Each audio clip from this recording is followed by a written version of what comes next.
আগের ব্লগটা তো দেখলেন, আমাদের মঙ্গলবার আছে আর মা এখানে রাতুলকে খাওয়াতে খাওয়াতে আমাদের দুপুরের লাঞ্চটাকে প্রিপেয়ার করে নেব। আজকে দুপুরে খাবো বলতে আমরা চিড়ে মাখাই খাই যেদিন জয় মঙ্গলবার থাকে। এখানে সব রকম ফল নিয়েছি আর এত কিছু মিষ্টি থাকে বলে একটু নোনতা না হলেও নয়। আর মিষ্টি দই, তাতে নিয়েছি একটু দুধ আর চিড়ে। এটা আমি আর মা খাবো। মাঝে মাঝে এই ধরনের খাবার খাওয়া ভালো, শরীরও ভালো থাকবে, পেটও ঠান্ডা থাকবে। এত কিছু ঠান্ডা ঠান্ডা ফল, তার সঙ্গে চিড়ে মাখা কার না ভালো লাগে।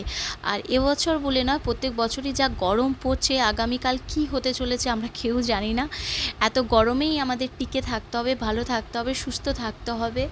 আর এখানে সন্ধেবেলা হয়ে গেছে, রাতুল অলরেডি পড়াশোনা করতে বসে গেছে, তার খাওয়াও হয়ে গেছে, টিভি দেখাও হয়ে গেছে, খেলাও হয়ে গেছে।